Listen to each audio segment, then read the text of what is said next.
कहते हैं जो इंसान अपने इमोशंस को काबू में रख सकता है उसके लिए जीवन में कुछ भी हासिल करना इम्पॉसिबल नहीं है। इमोशंस कई तरह के होते हैं लेकिन जिसको काबू में रखना सबसे ज़्यादा इम्पोर्टेंट है वो है एंगर यानी गुस्सा।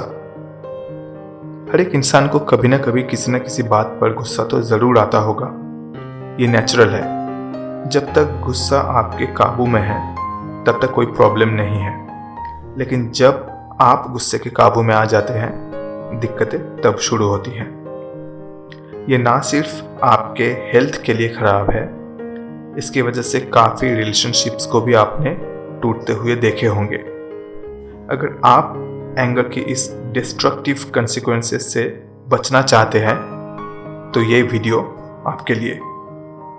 दोस्तों नमस्कार, आपका फिर से एक बार स्वागत है thoughts and talks Hindi motivation channel में, जहां आज हम बात करने वाले हैं about why and how you should control anger.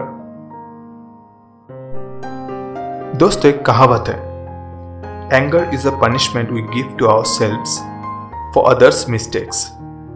यानी गुस्सा एक सजा है जो हम खुद को ही देते हैं, वो भी किसी दूसरे की गलती के लिए। तो चलिए डिस्कशन में आगे बढ़ते हैं और जानने की कोशिश करते हैं गुस्से को कंट्रोल या मैनेज करना क्यों इंपॉर्टेंट है। दोस्तों गुस्सा एक नेचुरल एक्सप्रेशन है जो हर एक इंसान में कॉमन है।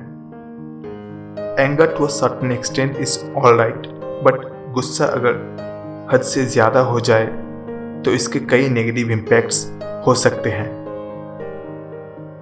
जैसे कि हेल्थ इम्पैक्ट्स। ज्यादा गुस्सा ब्लड प्रेशर और हार्ट बीट को अचानक से बढ़ा देता है। इसकी वजह से आपके हेल्थ में प्रॉब्लम्स हो सकते हैं, और अगर पहले से ही आपके कुछ हेल्थ इश्यूज हैं तो गुस्से के कारण आपको अटैक भी आ सकता है। इसी के साथ गुस्सा आपके स्ट्रेस लेवल को भी बढ़ा देता है। Relationship impacts. गुस्से का सबसे बड़ा नेगेटिव इम्पैक्ट है जुबान पे कंट्रोल ना रहना। आपने देखे होंगे गुस्से में इंसान कुछ भी बोल देते हैं और बाद में जिसका पछतावा भी होता है, लेकिन तब तक बहुत देर हो चुकी होती है। गुस्से में गलत बोलने की वजह से आप अपनों को दुख पहुंचाते हैं। बाद में आप जितना भी सॉरी कह ले, it cannot heal the wounds fully.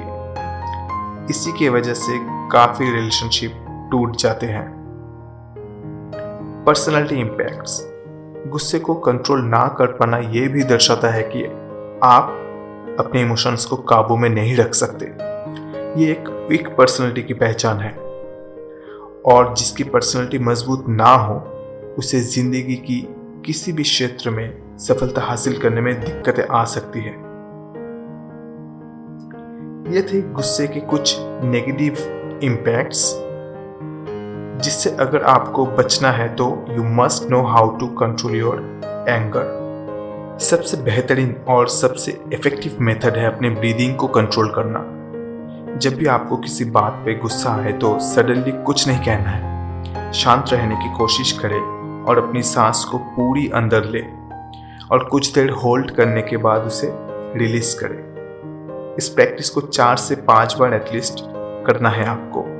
जब आप सांस को अंदर लेंगे तो सोचना है कि सारी पॉजिटिविटी और कामनेस आपके अंदर जा रही है, और at the time of breathing out आपको सोचना है कि सांस के साथ आपके अंदर का गुस्सा भी बाहर निकल रहा है।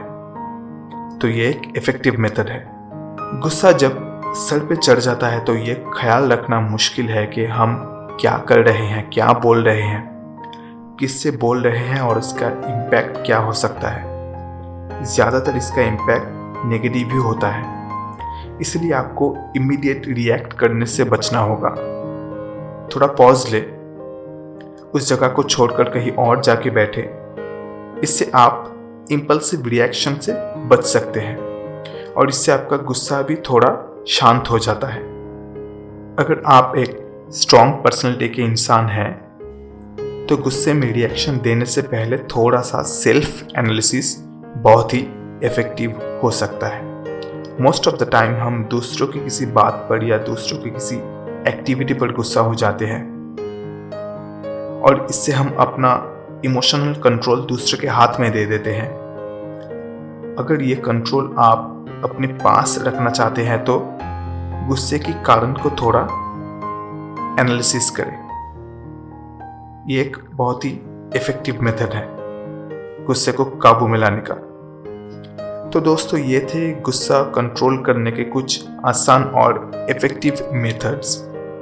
ये सच है कि एक दिन में ये कंट्रोल नहीं आएगा, लेकिन अगर आप इसे प्रैक्टिस करते रहेंगे तो you will master the art of controlling anger. और ये है एक स्ट्रेस फ्री और हैप्पी लाइफ की ओपन सीक्रेट। दोस्तों, आज की ये डिस्कशन यहीं पे ख़त्म करते हैं और आपसे फिर मुलाकात होगी एक अगले वीडियो में किसी और टॉपिक पर बात करते हुए। तब तक you take care of yourself. Video में पूरे बने रहने के लिए आपको धन्यवाद।